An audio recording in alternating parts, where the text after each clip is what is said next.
सदस्यगण, अब माननीय मुख्यमंत्री जी वाद विवाद पर सरकार का उत्तर देंगे। माननीय मुख्यमंत्री जी।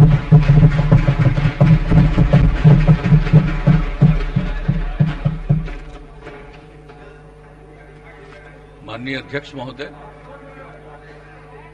मैं सबसे पहले बिहार विधानसभा के सभी माननीय सदस्यों को, जिन्होंने महामहिम राज्यपाल के अभिभाषण पर चर्चा हुई उसमें अपनी बात कही, मैं उन तमाम लोगों का अभिनंदन करता हूं। और जो सबसे बड़ी बात है, सब लोगों को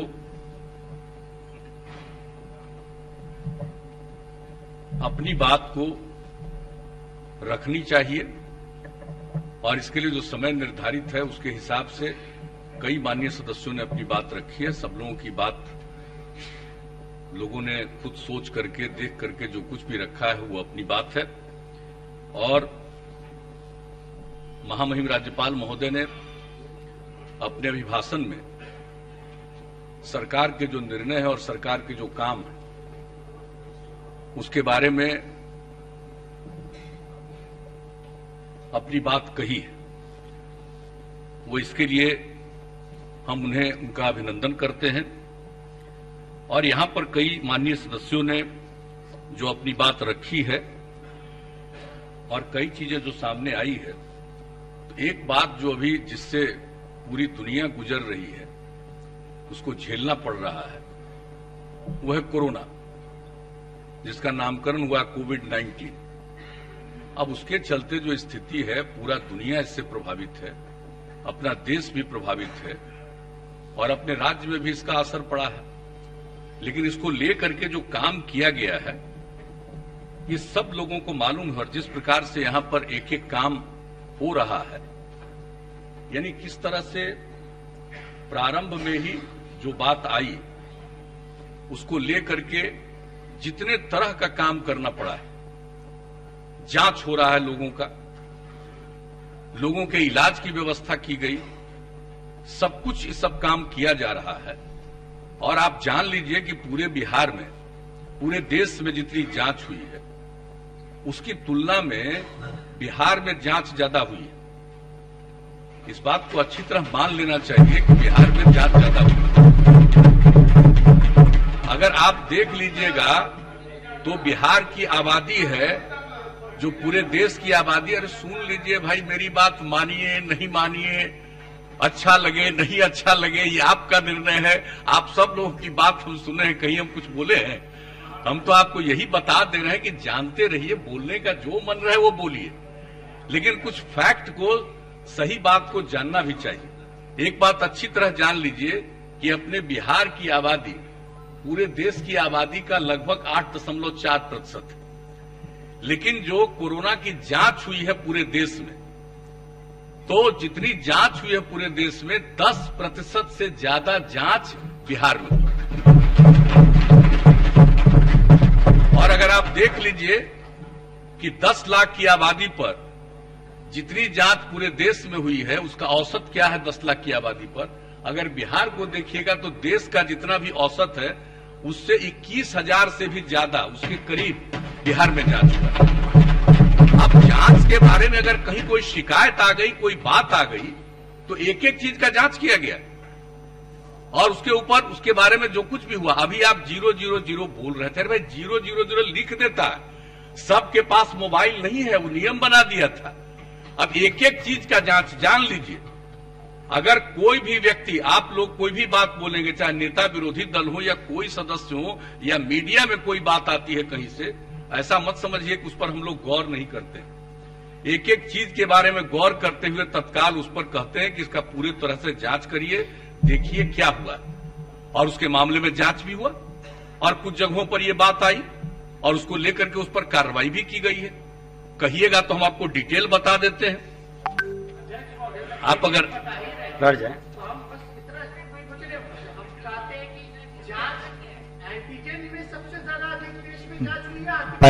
पहले सुन लीजिए ना। तो हम आपको आश्वस्त करते हैं। आप टेस्ट में सबसे ज्यादा देश में है, वही तो कर, हमारे पास भी प्रूफ है। नहीं ठीक है, बैठ जाइए। आपके पास नेता आपके पास- प्रतिपक्ष बैठ जाए, सुन ले पहले, टेस्ट का ज्यादा देश बैठ जाए। भाई हम बीच में आपको कुछ इंटरफेयर कर रहे थे, सुन न लीजिए। इसके बैठ बाद जाइए। आप इंटरफेयर करिएगा, हम तो कहेंगे कि भाई कुछ बात कहना है तो और सुन लीजिए, हमको क्या है।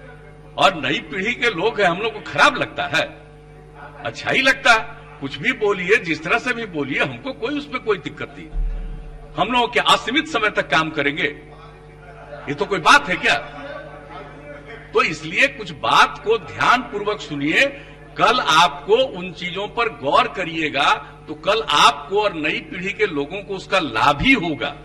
इसलिए हम आपको कह रहे हैं कि ध्यान से सुन लीजिए। तो इसके बारे में जो कुछ भी किया गया है, हम लोगों ने एक दिन नहीं छोड़ा है। अगर आप चाहिएगा तो प्रतिदिन का फिगर, जब से ये शुरू हुआ है, चुनाव के काफी पहले, तब से शुरू हुआ है। आप दिखा देंगे आपको कि एक एक दिन का पूरा फिगर मेरे पास आता है, प्रतिदिन देखते हैं। और 9 बजे रात में आप बैठ जाइए, आप सुन लीजिए। आपका भी विषय को बहुत ध्यान से सुना था। नेता प्रतिपक्ष बैठ जाइए, आपकी बात को पूरा सुना गया था ध्यान से। अब सुना आप, सदन नेता को आप सुने, बैठ जाए आप। आप कभी यहां रहिएगा, आपको सहयोग करना चाहते हैं, इसलिए कमेटी पर आप कभी रहिएगा। अगर बैठ जाए, पहले तो सहयोग है कि बैठ दिखला जाए। देंगे। आप कभी चाहिएगा और रहिएगा यहां, तब आपको सब फिगर दिखला देंगे। ये तो आप पर निर्भर करता है कि आप जानना चाहते हैं नहीं जानना चाहते हैं। यहां के बारे में, किसी भी चीज के बारे में हम लोग सब लोगों को बताना चाहते हैं। तो एक बात अच्छी तरह आप जान लीजिए, आप बार बार एक बात को कहते हैं कि कमेटी। अरे भाई, तो 4 अगस्त को जो मीटिंग हुई उसमें ये बात आ गई, अगस्त में ही। तो ये सब, हाँ, जो भी अगस्त में जो चल रहा था अपना सेशन, और वो समझ लीजिए कि एक तरह से पिछले सेशन का अंतिम सेशन था, एक दिन का ही चल रहा था। उसी दिन है 3 तारीख को, उसी दिन जो पूरी बात हो रही थी उसी में बात आई। तो हमने कहा कि जरूर सारे एमपी, सारे एमएलए, एमएलसी, सब लोगों के साथ लोग संपर्क करेंगे और इसके बारे में जो रिपोर्ट है, कोरोना संक्रमण के वक्त किए जा रहे कार्यों की समीक्षा, फीडबैक हेतु सभी डीएम्स की बैठक हेतु उसमें कहा गया था, लिखा गया था। और इसके आलोक में माननीय सांसद, विधायकगण बैठकों में उन लोगों ने भाग लिया। और जहां तक हमको जानकारी दी है कि वैशाली जिला की आयोजित बैठक में माननीय नेता प्रतिपक्ष के द्वारा भी भाग लिया गया है। तो ये जो हमको फिगर बताया गया है और कहा गया है कि भाई उस समय की जो बात हुई, क्या हुआ, सब लोगों के साथ बात हुई। अब आप समझ लीजिए, उसके बाद तो जब चुनाव का ऐलान हो गया, तो जब चुनाव का ऐलान हो गया तब तो इस तरह की कोई बात हो ही नहीं सकती है। और अब जो स्थिति है, इसको लेकर के आप जानते हैं कि स्थिति में थोड़ा इंप्रूवमेंट हुआ, सब जगह थोड़ा इंप्रूवमेंट हुआ। अपने देश में भी इंप्रूवमेंट हुआ है, लेकिन कुछ जगहों पर फिर बढ़ रहा है।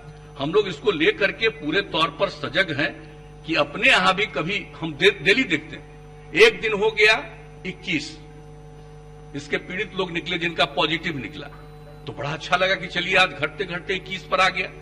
लेकिन अगला दिन जो मेरे पास फिगर आया तो लगभग 50, उसके बाद दूसरे दिन फिगर आया तो आ गया 94, और कल फिगर आया तो 84।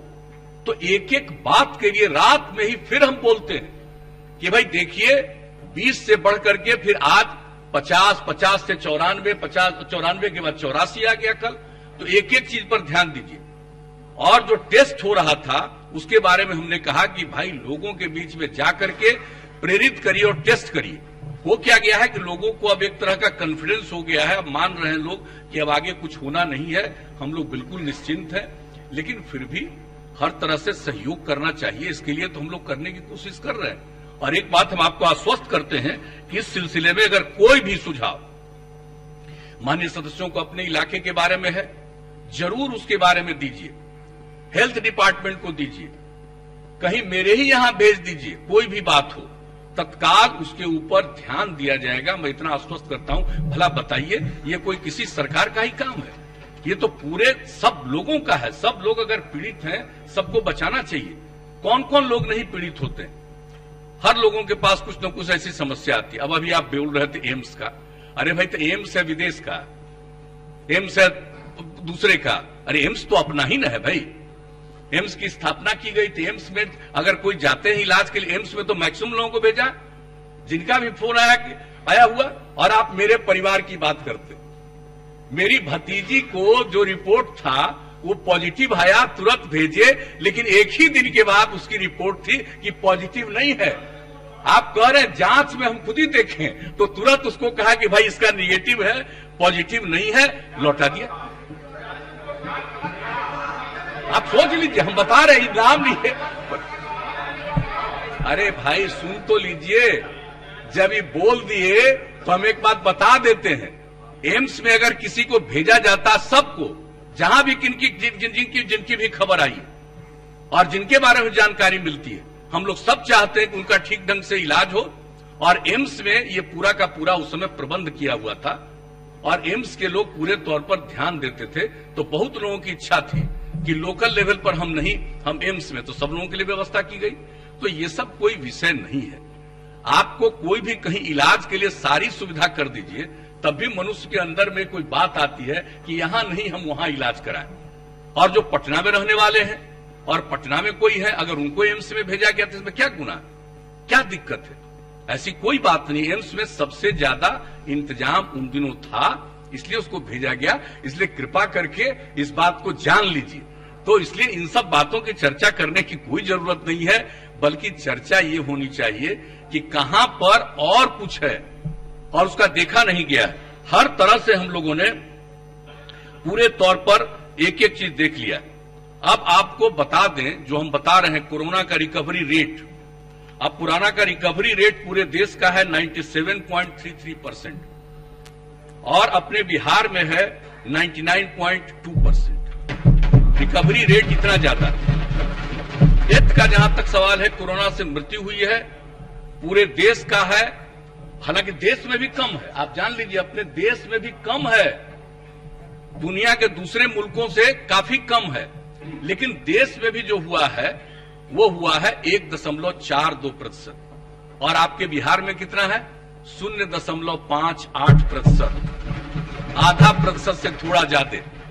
तो ये है, एक एक चीज पर ध्यान दिया जा रहा है। तो सब लोगों को तो कम से कम कहना चाहिए कि सजग रहिए, सचेत रहिए, कोई वैसी बात नहीं है, लेकिन हर चीज पर पूरी की पूरी चिंता की जाती है। और अब तो टीकाकरण का दौर शुरू हुआ। अब टीकाकरण का जो दौर शुरू हो गया है हेल्थ केयर वर्कर का, और वो करीब करीब आप समझ लीजिए कि लगभग जो माने हेल्थ केयर वर्कर और फ्रंट लाइन वर्कर दोनों को मिलाकर के देखिए तो अब तक लगभग 5,26,000 लोगों का टीका लगाया जा चुका है। और हेल्थ केयर वर्कर का वैक्सीनेशन का दूसरा दौर चल रहा, टीकाकरण का दूसरा दौर शुरू हो गया।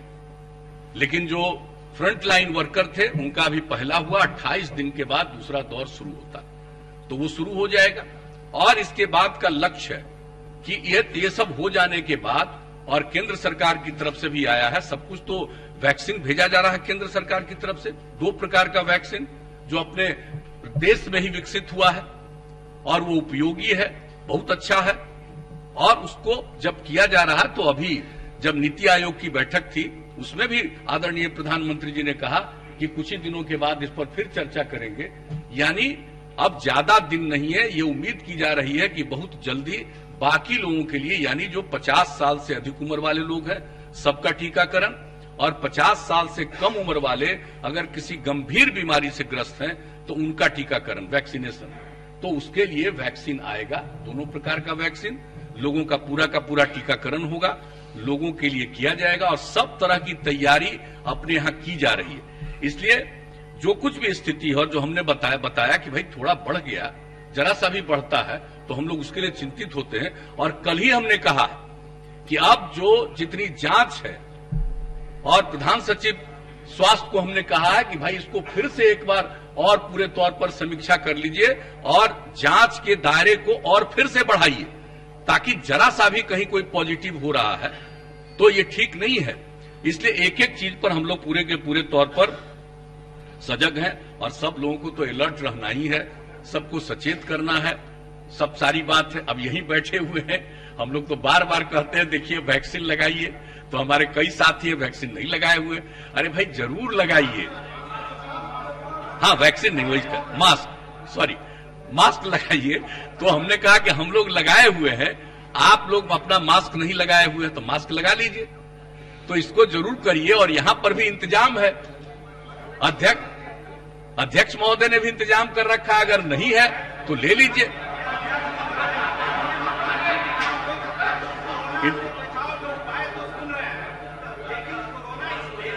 आप बैठ जाइए, आप कहां शुरू कर दिए प्रश्न, बैठ जाइए, आप बैठिए।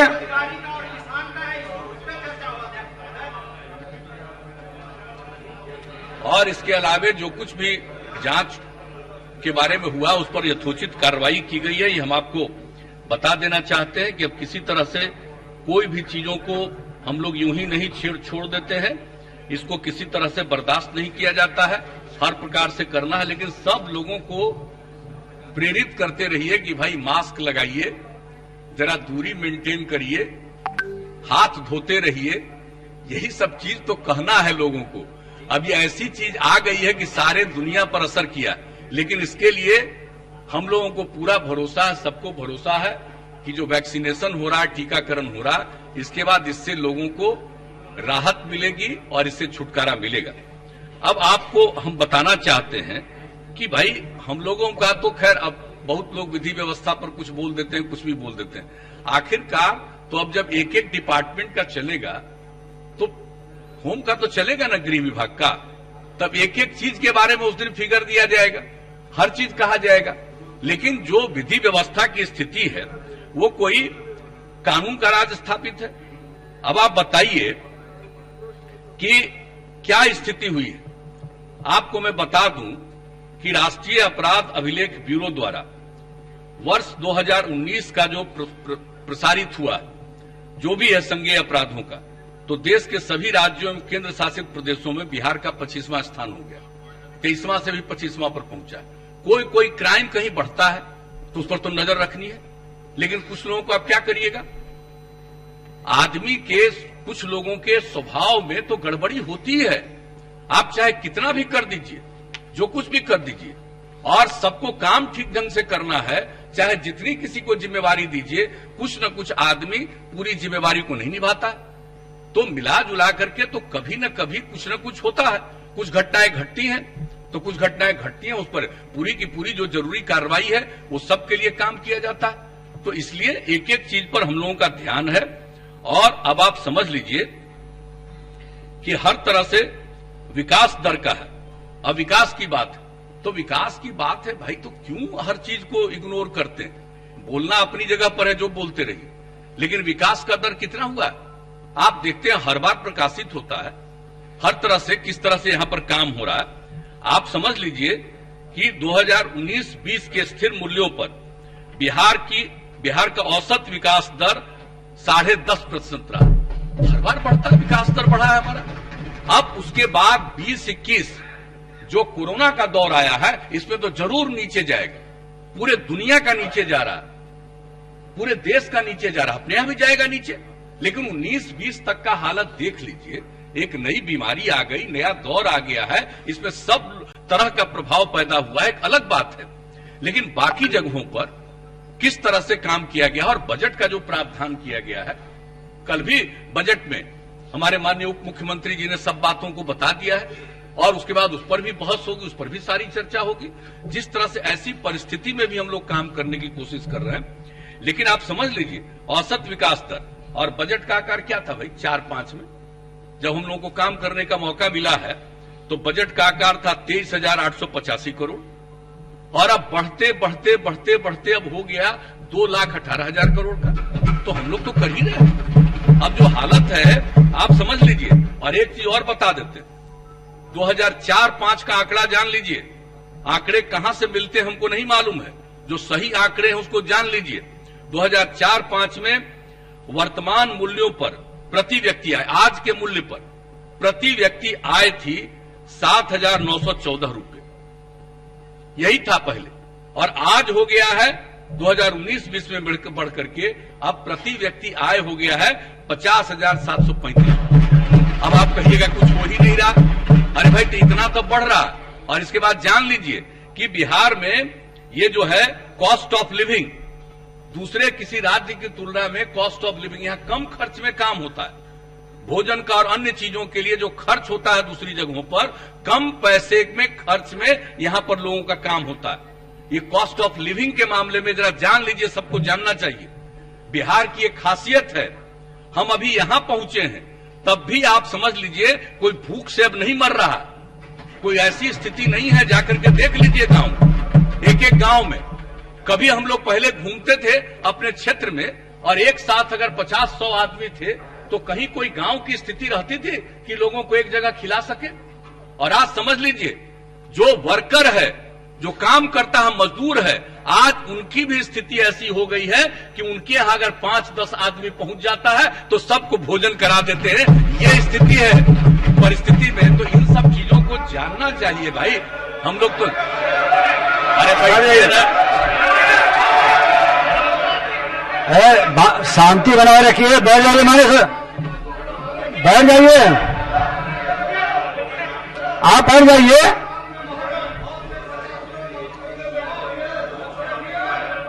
बैठ जाइए, बैठ जाइए।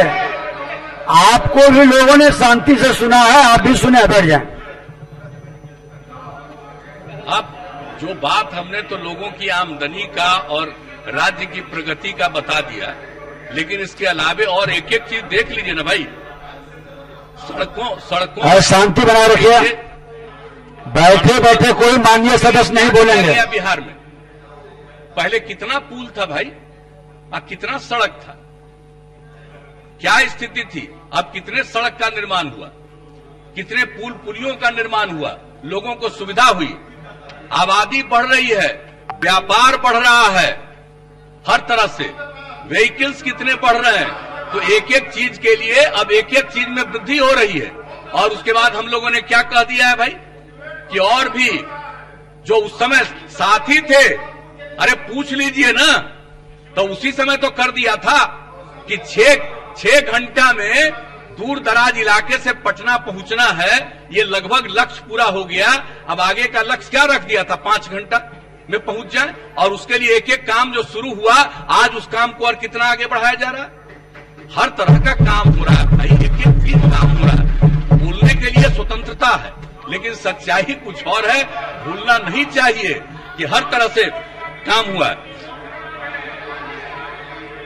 आप एक बात जान लीजिए, जो भी सड़क हो रहा है, सड़कों की मरम्मत की जिम्मेवारी हर तरह से उन लोगों को मरम्मत करके रखना है, सड़क हो या पुल हो। हम लोगों ने नियम बना दिया है।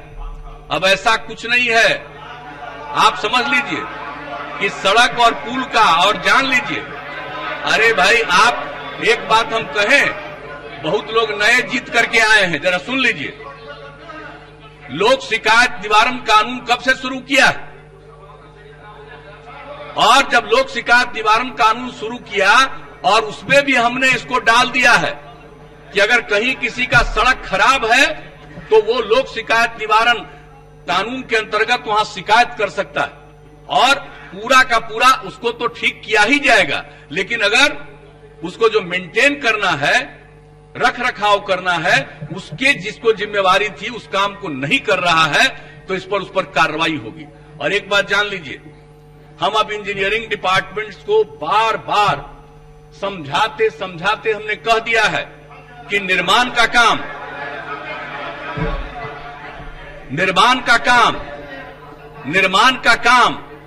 तो किया जाता है और टेंडर करके किया जाता है, लेकिन अगर उसके बाद मेंटेनेंस का काम है तो पहले से कर दिया है।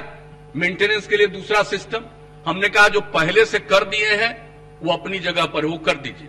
पहले 5 साल का था, अब 7 साल का भी कर दिया।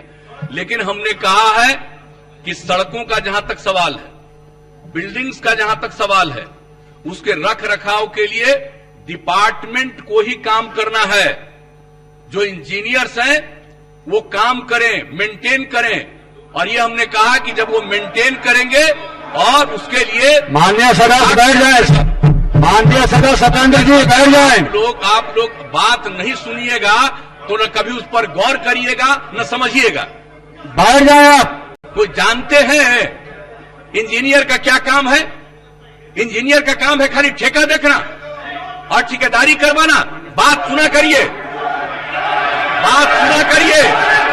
आप बैठ जाएं। माननीय सदस्य सत्येंद्र जी बैठ जाएं। पार्टी में है ये तो हमको पता नहीं है कि अभी नया आप बैठ जाएं, बार बार खड़े ना हो। लेकिन जान लीजिए अब हमने गाइडलाइन इशू किया है कि सारा मेंटेनेंस का काम सरकारी विभाग को देखना है। पथ निर्माण हो, भवन निर्माण हो, एक एक चीज को उनको देखना है और उसके लिए इंजीनियर्स देखेंगे। सिर्फ ऑफिस में बैठेंगे नहीं, फिर उसको रिपेयर कराते रहेंगे, मेंटेन कराते रहेंगे और उसके लिए उनको जितने एम्प्लॉय की जरूरत है आप उतने एम्प्लॉय का लिस्ट बनाइए, उनकी नियुक्ति होगी और उसके अलावे स्थानीय स्तर पर लोगों को लेकर के जो एक दिन के लिए काम है, 2 दिन के लिए काम है, आप जितना भी काम किससे कराना हो कराइए।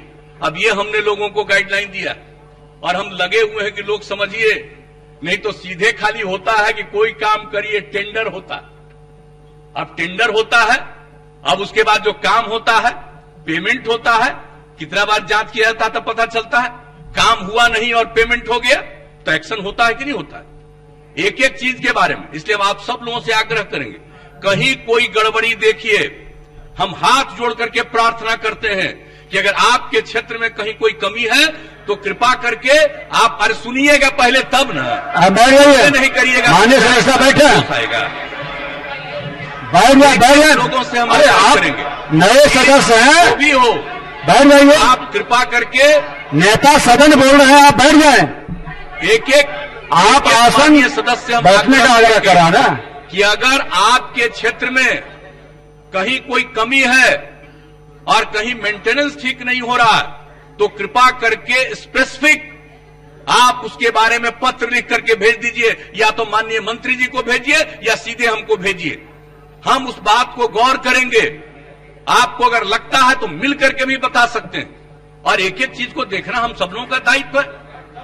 तो एक एक चीज से एक एक चीज के बारे में तो हम लोग आपको यही कह देंगे माननीय कि अब बैठ जाइए। कितना ग्रामीण सड़कों का भी निर्माण कराया गया है और अब तो आपको कल ही हमारे उप मुख्यमंत्री जी ने बजट रखते हुए आपको बता दिया है आत्मनिर्भर बिहार के लिए 7 निश्चय 2 और उसके अंतर्गत एक एक बात की जानकारी दे दी है। तब उसके बारे में जब कभी बहस होगी हम उसको लेकर के आपको बार बार हम उसका नहीं, लेकिन जान लीजिए हर तरह से गांव में अब एक एक जो भी गांव बच गया है सड़क से संपर्क होने का, उसका इसी साल हम लोग इस नए बजट में प्रावधान कर रहे हैं कि वो पूरा हो जाए।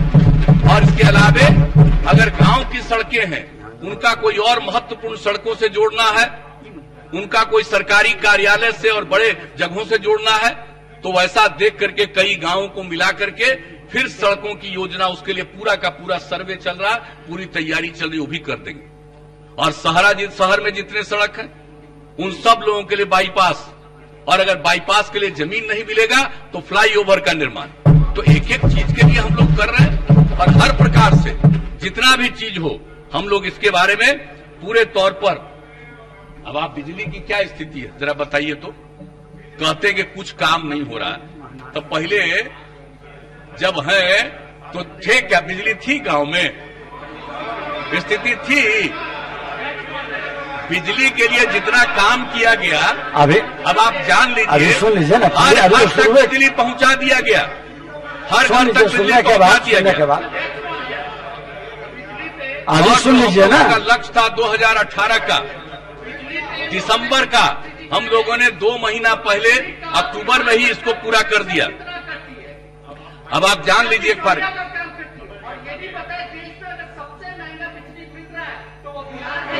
अभी सुन लीजिए बड़ा अच्छा, अभी आपको बता देते हैं, अब एक एक बात आपको बता देते हैं। ध्यान से सुनिए, बैठ जाइए, बैठ जाइए, नेता प्रतिपक्ष बैठ जाइए। आपके अरे भाई आप बैठ जाए, सुने पहले। आपका भी भाषण हुआ, सभी लोग शांति से सुने हैं।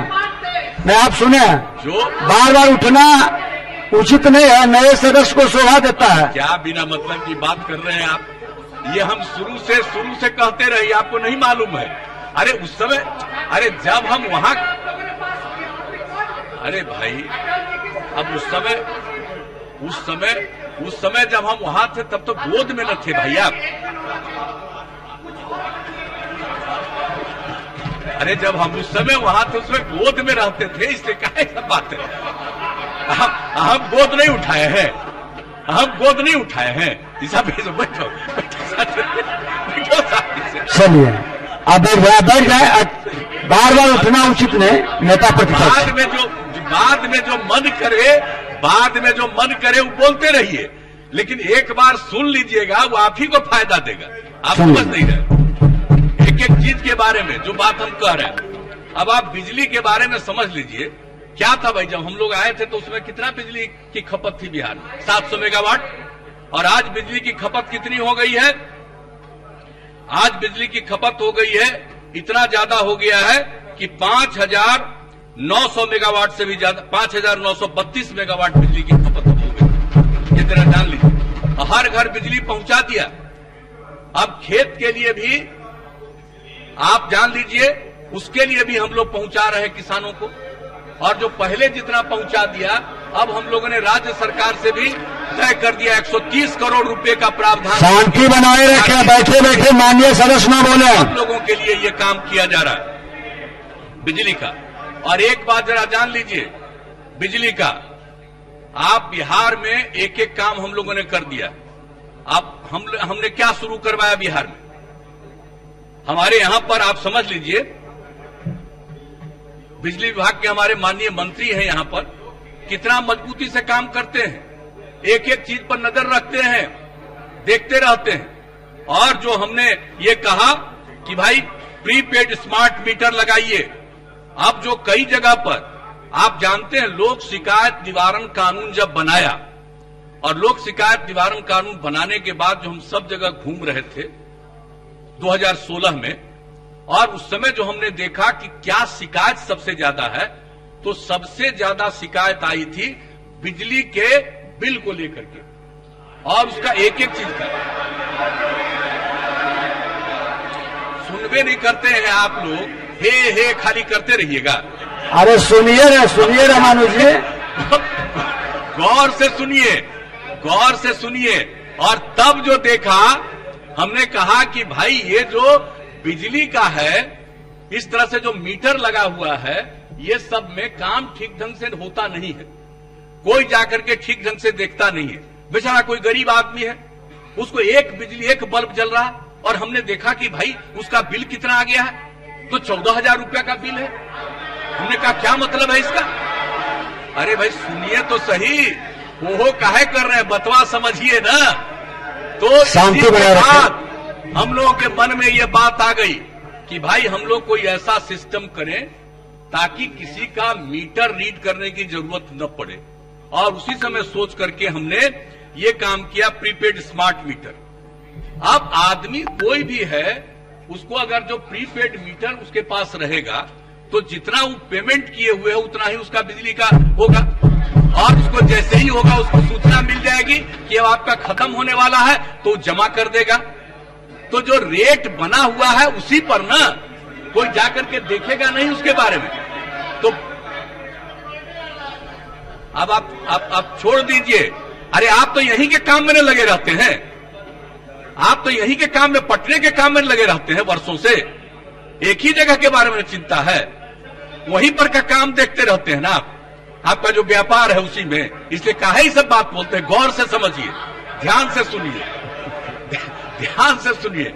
अब जो उसके बारे में हो गया, और आप समझ लीजिए कि जब हम लोगों ने ये बात की और 1 लाख से ज्यादा लोगों को विजेंद्र बाबू ने लगवा दिया, अब जो हमने उसी पर समीक्षा किया, और इसको जब केंद्र सरकार को मालूम हुआ, तो केंद्र सरकार ने भी कहा कि तो बहुत अच्छा है। अब तो भारत सरकार ने तय कर दिया कि प्रीपेड मीटर होना चाहिए। अब आप समझ लीजिए यहाँ पर जो काम है, अब सबको प्रीपेड मीटर रहेगा। अब किसी का बिल का सवाल नहीं है, कोई गड़बड़ी नहीं हो पाएगी। तो ये सब काम हम लोग एक एक चीज करते हैं। तो इन सब चीजों को जरा जान लीजिए भाई, और जो बोलने का मन हो बोलते रहिए। जो 1 लाख से ज्यादा का 1,31,000 में प्रीपेड स्मार्ट मीटर लग गया। तो इसलिए, और दूसरी बात आप ठीक कह रहे हैं भाई, बिहार में बिजली का दर, तो आपको पता है बिहार में जो बिजली मिलती है इसका जो दर क्या है, लगभग 4.5 रुपया प्रति यूनिट। आप बता लीजिए, देश का लगभग सबसे ज्यादा है। यहां पर जो बिजली होता है, तो हमने क्या सवाल उठाया, कहा कि एक दर होना चाहिए, 1 नेशन 1 रेट।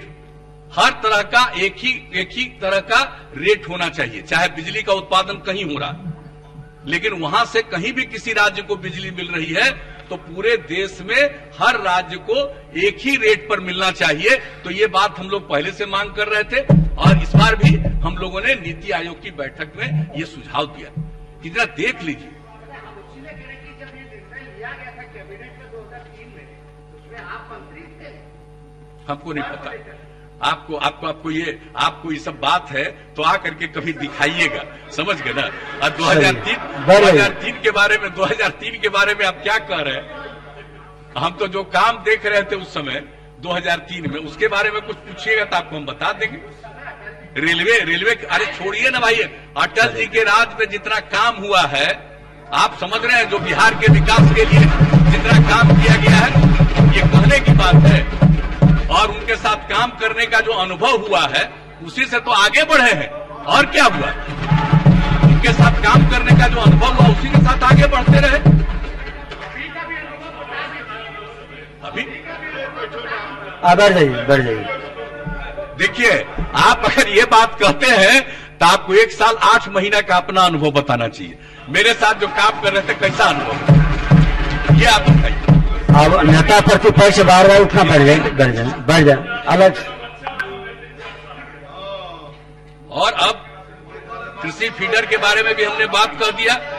कृषि फीडर भी लगाया जा रहा है, जो बात हम लोग इस पूरे तरह की बात कर रहे हैं। तो एक एक क्षेत्र में जो काम किया गया है, और कृषि के विकास पर क्या जोर हुआ, कुछ लोग तो कृषि पर बात कर रहे हैं, हम कितना बात आपको बता दें। एग्रीकल्चर पर क्या स्थिति है, अब जरा जान लीजिए। आपको मालूम है ना कि बिहार की आबादी कितनी है, और आपको मालूम है जो आबादी देखिएगा तो पूरे देश में तीसरा राज्य है आबादी के दृष्टिकोण से। लेकिन अगर आप एरिया देखिएगा, क्षेत्रफल देखिएगा, तो संभवतः 12वां स्थान है।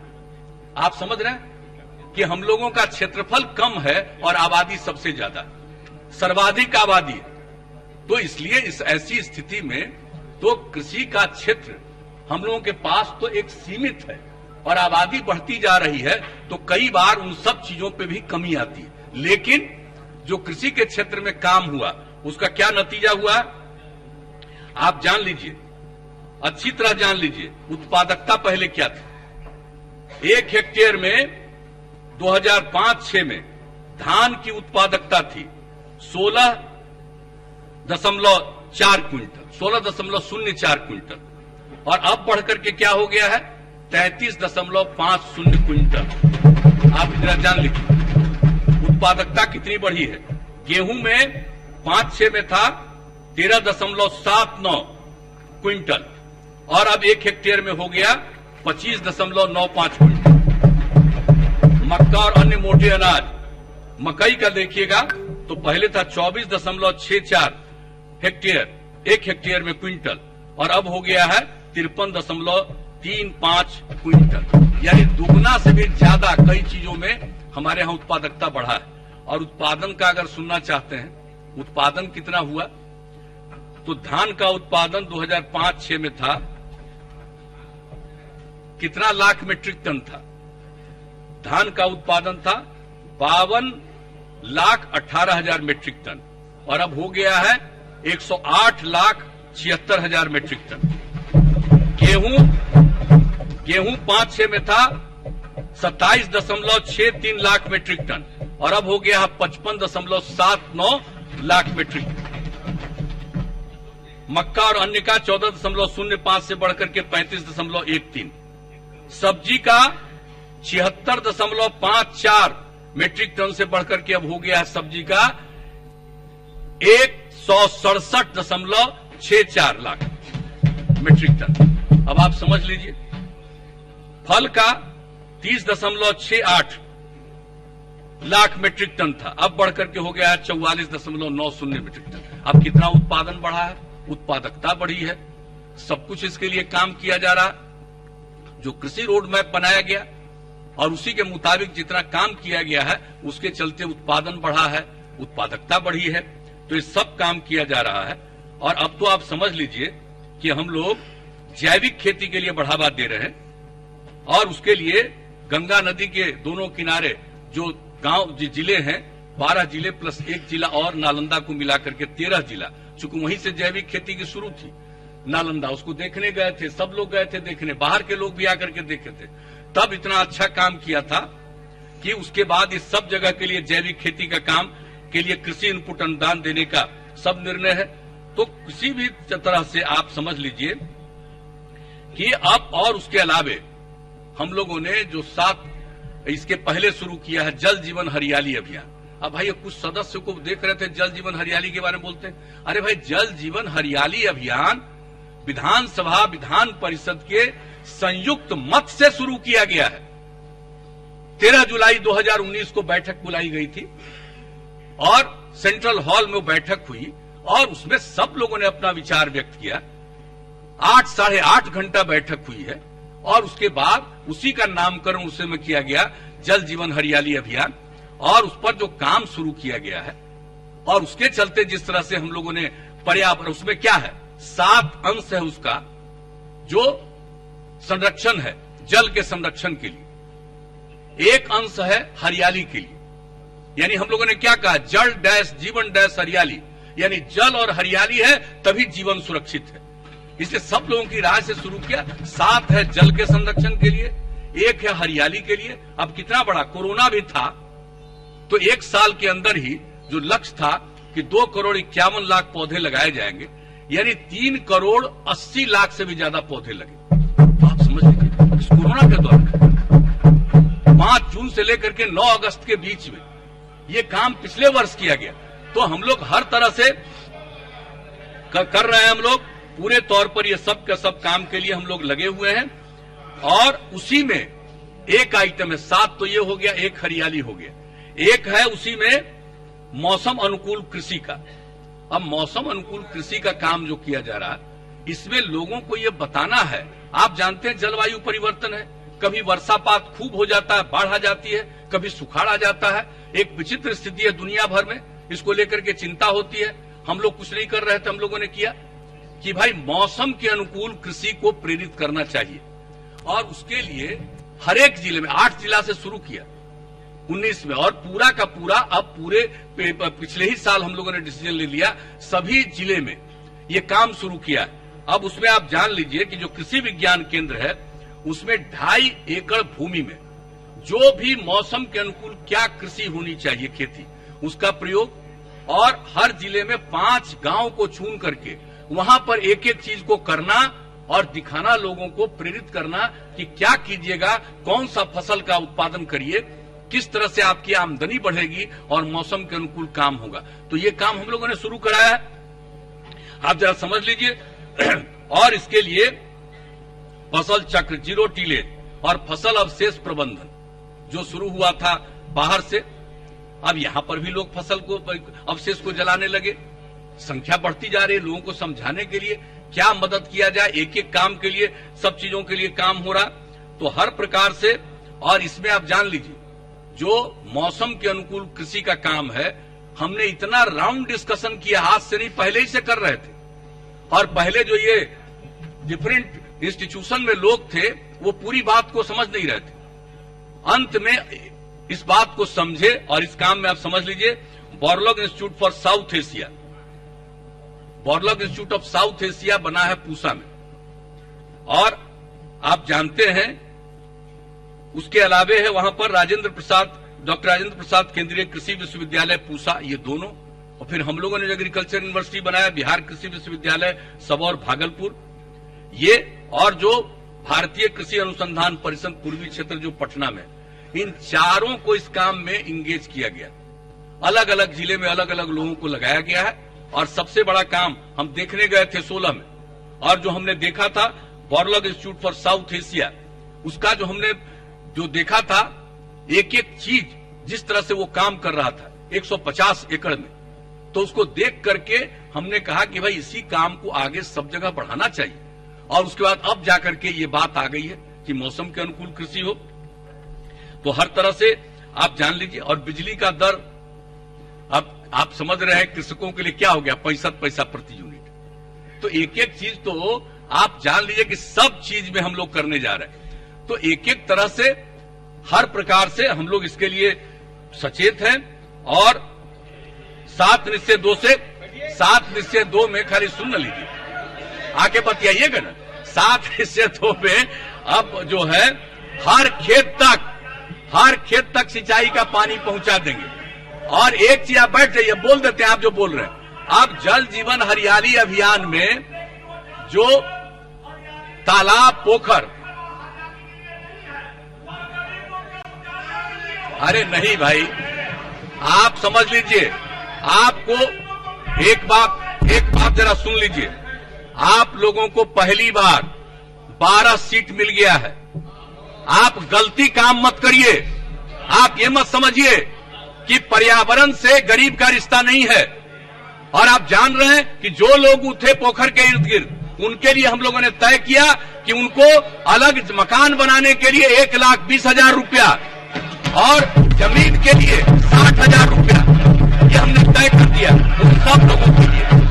और ये काम अगर देख लीजिए, अगर आप लोग ये चीज आप समझ लीजिए, तो हर तरह से गरीब लोगों को, जो लोग उस तरह के हैं, कुछ ही जगह सदस्य बैठ जाए पर नहीं है, तो उनके लिए ये किया जा रहा है। आप अगर इस चीज का विरोध करिएगा तो आप पर्यावरण के दुश्मन होंगे। पर्यावरण के रक्षक सभी माननीय सदस्य पर्यावरण से आग्रह है कि बैठ जाए, रखेंगे। बैठ जाए। पर्यावरण को नष्ट नहीं करना चाहिए, सब चीजों पर ध्यान देना चाहिए। इसलिए हम इस बात को साफ आप लोगों को कह देते हैं।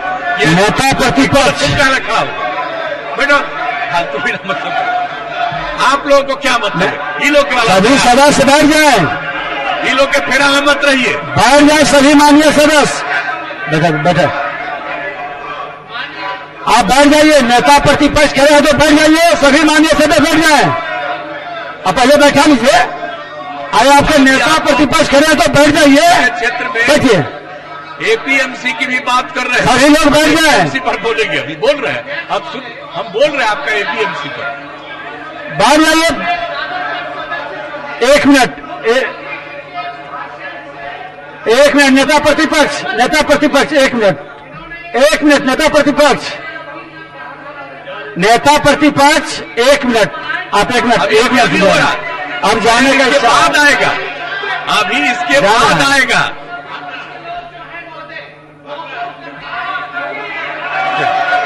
जाइए, चले जाइए। तो जाने की ये भूमिका थी तो ठीक है, आप जाइए शांति से।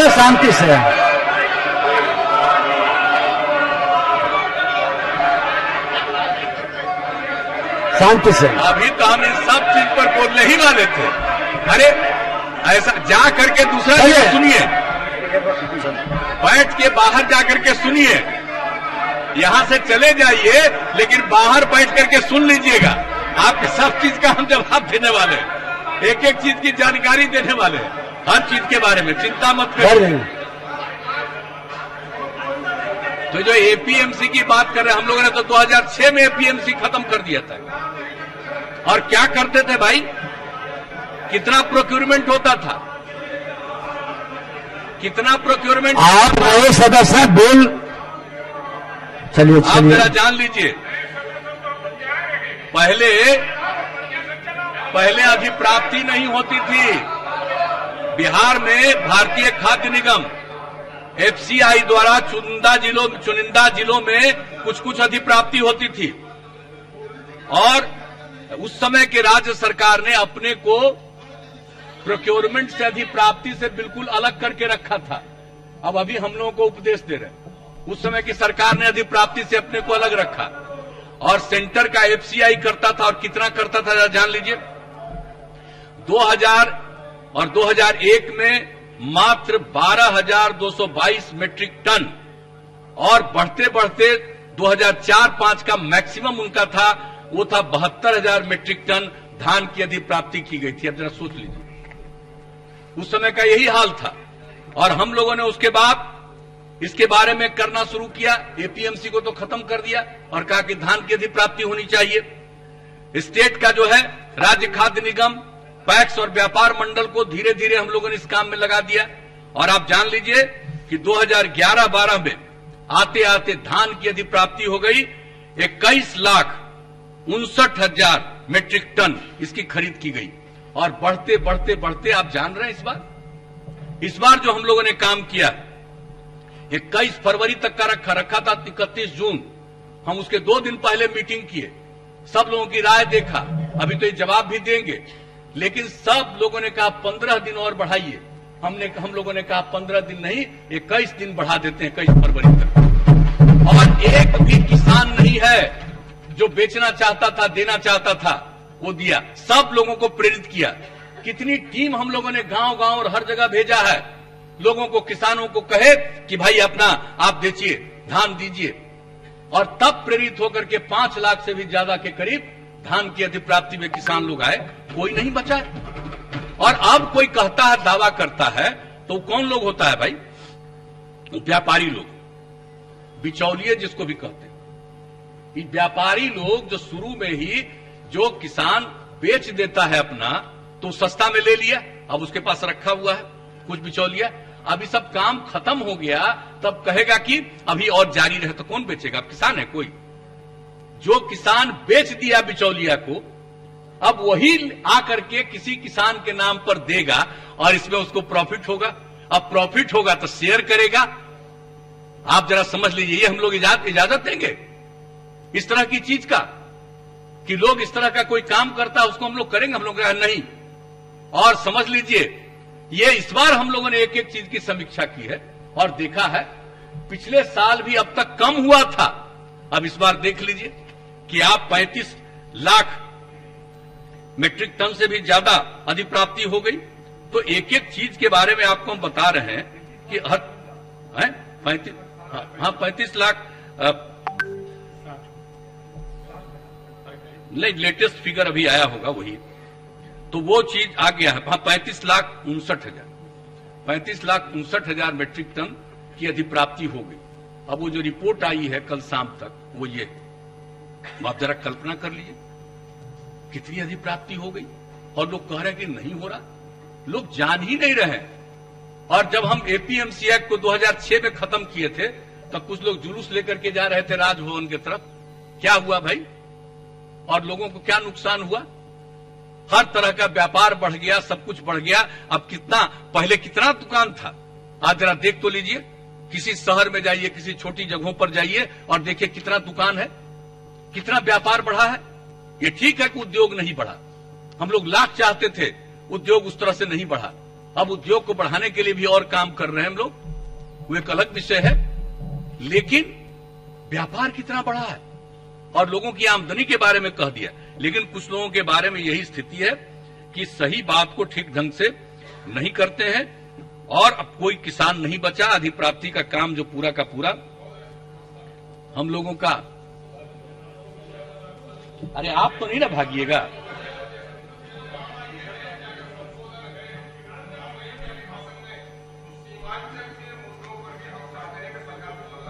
बैठ जाइए, आप चिंता अंतिम तक सुनिए। आप अभी आ गए हैं जीत करके।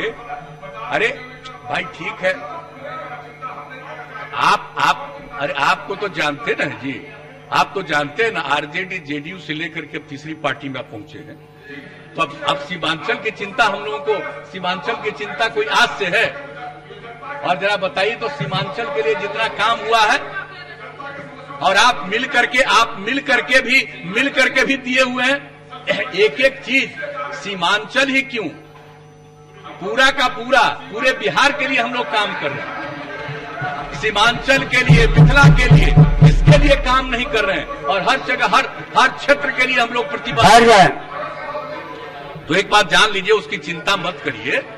आपके मन में कोई सुझाव खास हो तो आकर के देके बताते जाइए। ये राजधानी वाला बेकार चीज है, ये फालतू बात है। राजधानी बिहार का पटना और था दूसरा झारखंड, अब जो बन गया है रांची में, तो हम लोगों के आने के पहले, बहुत पहले ना बंद हो गया था। अकेला यही राजधानी थी, रांची वाली राजधानी तो बंद हो गई थी बिहार के बंटवारे के पहले। तो अभी जो कहिएगा, बैठ जाइए माननीय सदस्य साहब, बैठ जाए, सुने पहले पूरी बात को। अननेसेसरी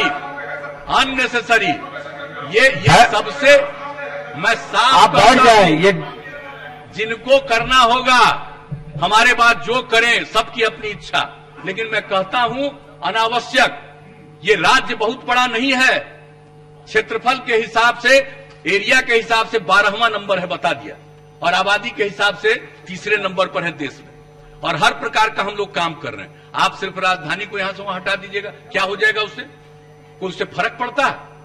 और हम लोग राजधानी पटना आने के लिए, जो सबसे दूर का इलाका है, उससे पटना आने के लिए 5 घंटा से अधिक समय नहीं लगे, ये सारा काम कर रहे हैं। जो आएगा लौट करके जाएगा, हर तरह की बात कर रहे हैं, इसलिए उन बातों को नहीं। हाँ, लेकिन लोगों के बीच में अपनी बात रखने के लिए स्वतंत्र हैं, लेकिन विकास के किसी काम की उपेक्षा नहीं की जाएगी।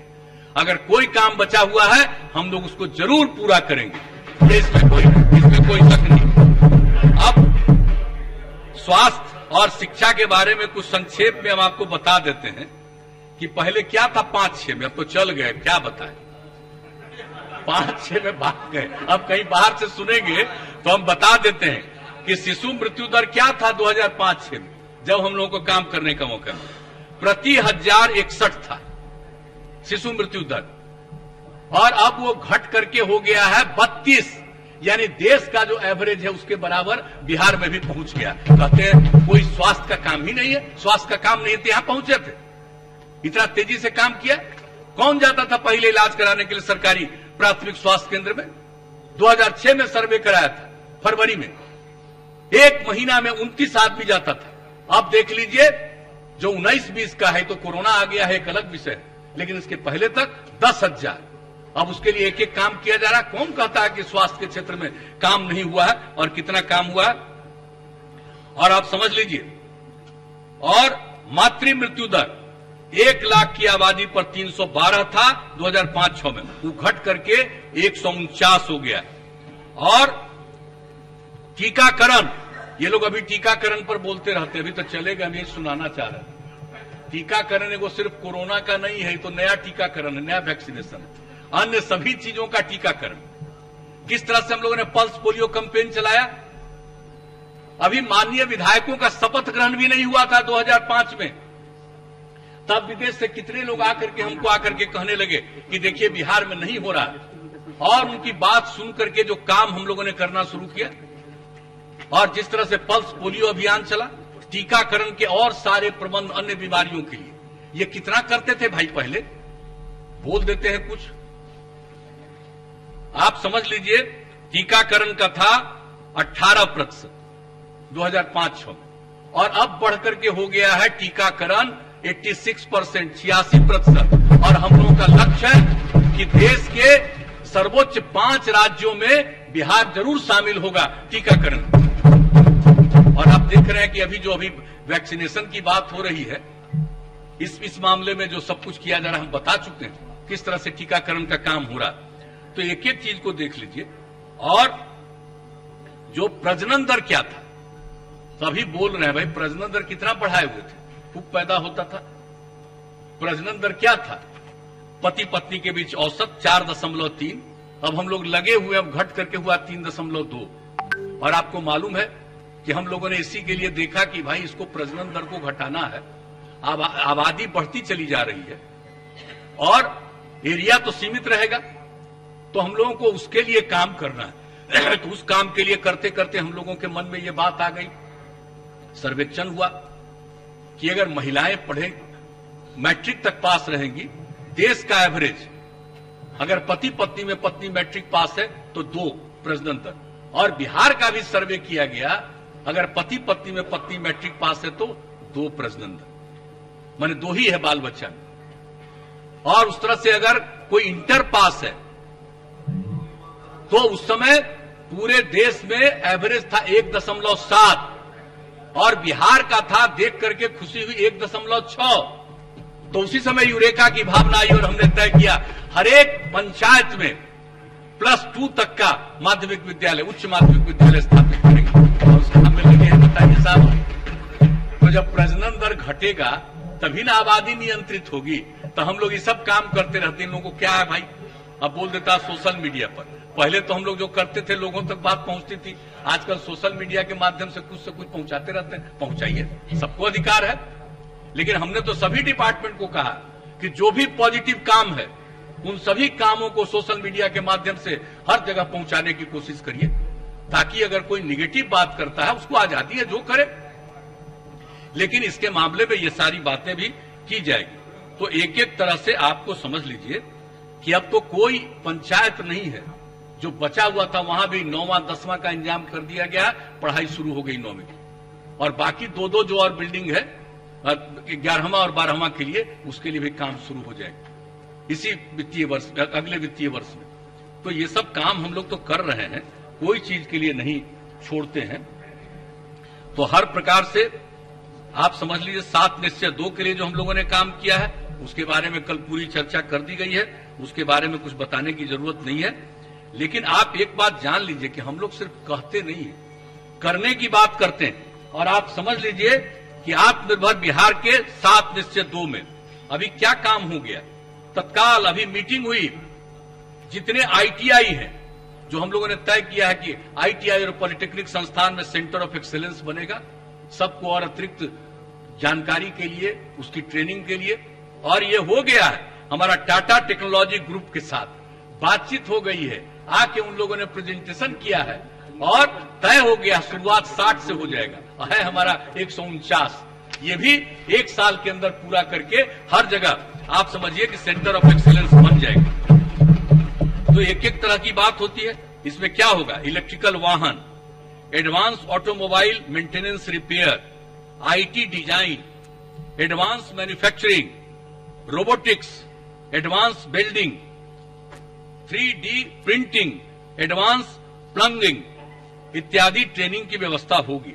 और इसके अलावे सब इससे भी और आगे बढ़ करके पॉलिटेक्निक में ये सब काम किया जाएगा। कोई चीज छोड़े नहीं। जो 7 निश्चय 2 में उस पर अमल शुरू कर दिया हम लोगों ने, ये जरा जान लीजिए। और पूरे के लिए जो नया बजट है 2001-2 का, उसमें सब चीजों का प्रावधान किया गया शुरुआत करने के लिए। और एक और बता देते हैं, जो हम लोगों का था स्वास्थ्य उपकेंद्र के बारे में, वो जो कल आपको बता दिए हैं और सब लोगों को मालूम है, स्वास्थ्य उपकेंद्रों को हम लोग जो जोड़ रहे हैं टेली मेडिसिन से, तो आप समझ लीजिए कि 1700 स्वास्थ्य उपकेंद्रों को टेली मेडिसिन की सुविधा प्रदान की गई। अभी रविवार को ही शुरू किया, संडे को।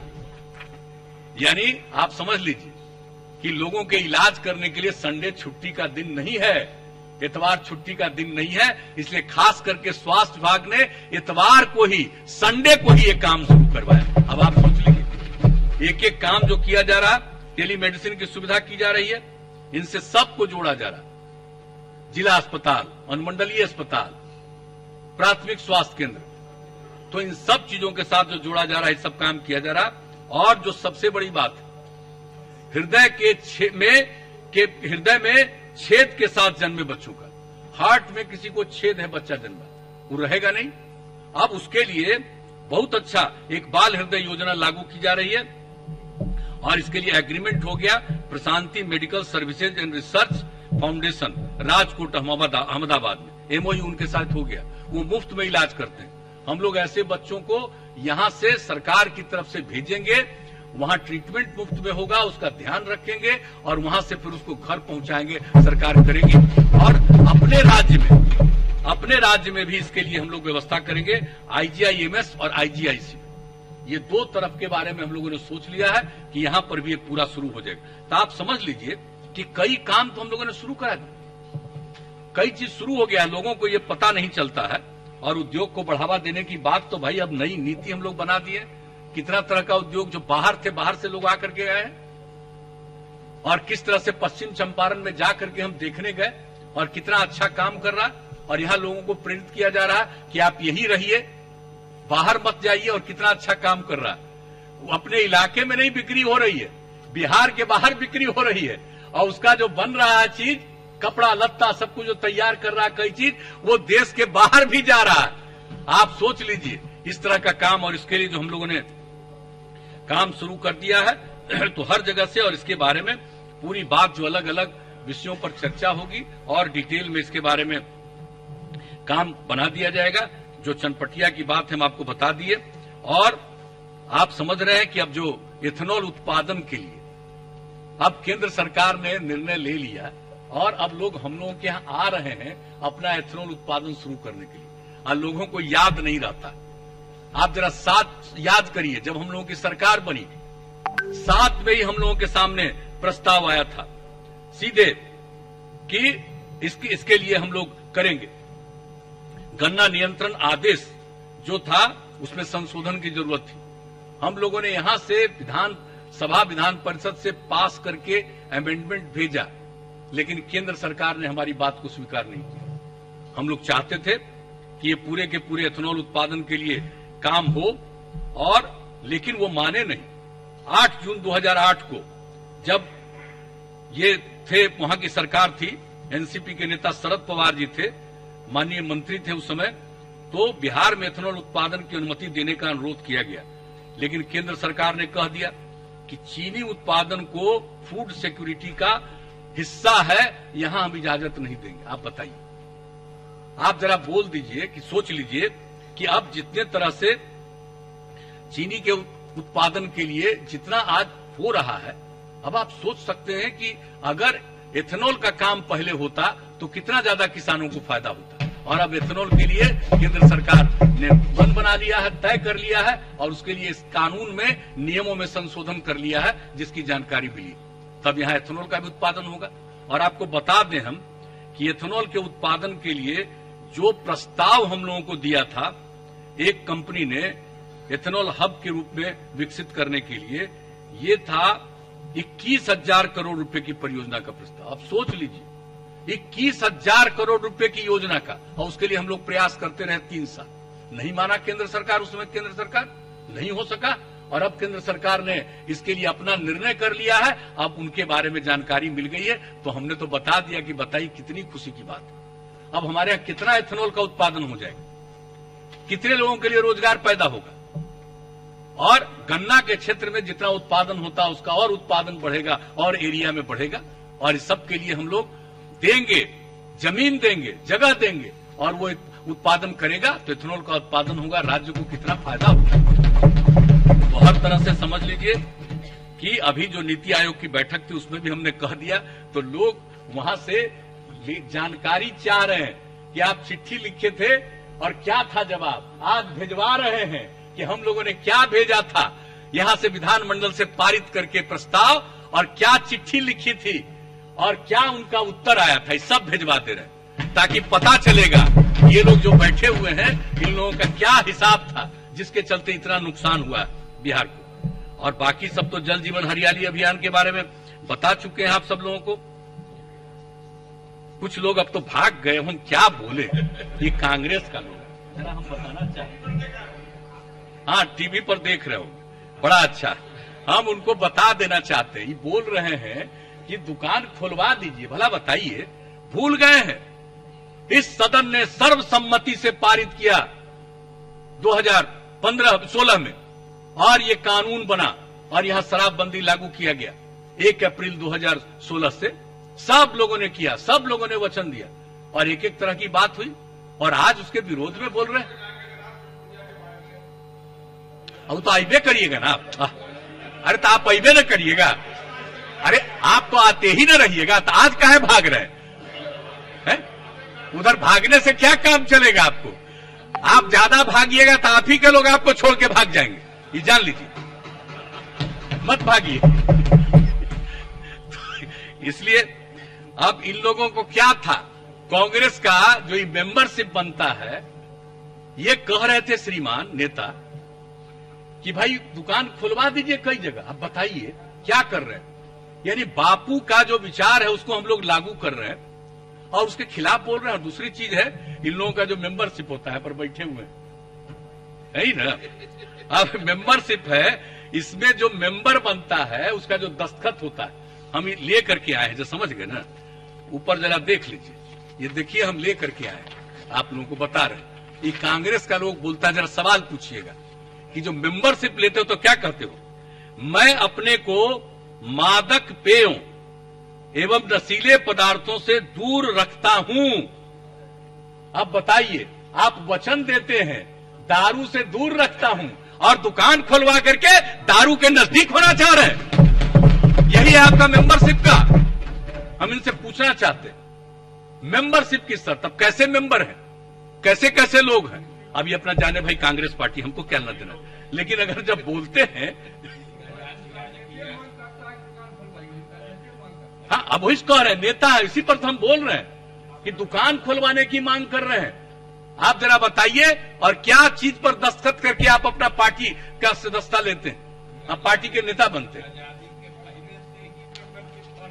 जो भी है, आज भी तो बंद नहीं ना किया है। आज जब करा तो उसको हटा देता, कहता कि नहीं दारू पियो, मेंबर बनोगे तो दारू पियो, लिख देता। क्या लिखे हुए? पियो और पिलाओ, ये कहता। अगर लिखा हुआ रहता ऐसी कोई बात है? तो इसलिए हम तो कह रहे हैं कि लोगों को तो इन सब चीजों पर ध्यान देना चाहिए। इसलिए हर तरह से जो हम लोगों की तरफ से जो भी कदम उठाया गया है, हम लोग, आप सब लोगों को मालूम है कि हर तरह से हम लोगों ने अपने स्तर से पूरे तौर पर जो कुछ भी हुआ है शराबबंदी के लिए, एक एक चीज के लिए हम लोग किसी भी चीज को नहीं छोड़ रहे हैं। तो हम तो यही कहने आए हैं कि बहुत समय हो गया, अभी विधान परिषद में भी जवाब देना है, तो इसलिए अब ज्यादा नहीं, लोग कई तरह का सवाल पूछे, दे दिया। लेकिन महामहिम राज्यपाल महोदय का जो भाषण है उसमें एक एक चीज राज्य सरकार की तरफ जो किया जा रहा है उसका उल्लेख। इसलिए हम तो यही आग्रह करेंगे, अब तो खुद ही चले गए, तो जो कोई भी चीज ये लोग अनगिनत संख्या में लिख करके दे देते हैं कि ये होना चाहिए। अरे भाई, जितनी बात की जा रही है, जो काम किया जा रहा है, इसको सही ढंग से समझना चाहिए। लेकिन सबको अपना अधिकार है, जो मन करे वो बोलिए, किसी चीज का विरोध करिए, जो इच्छा हो करिए।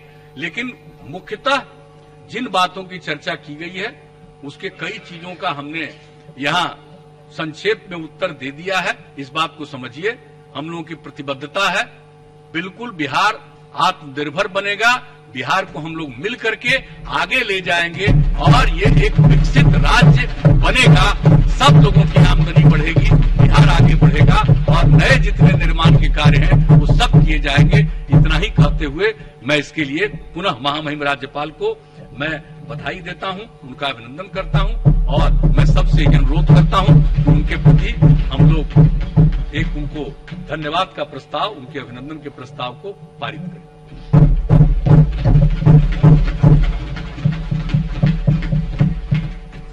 अब सरकार का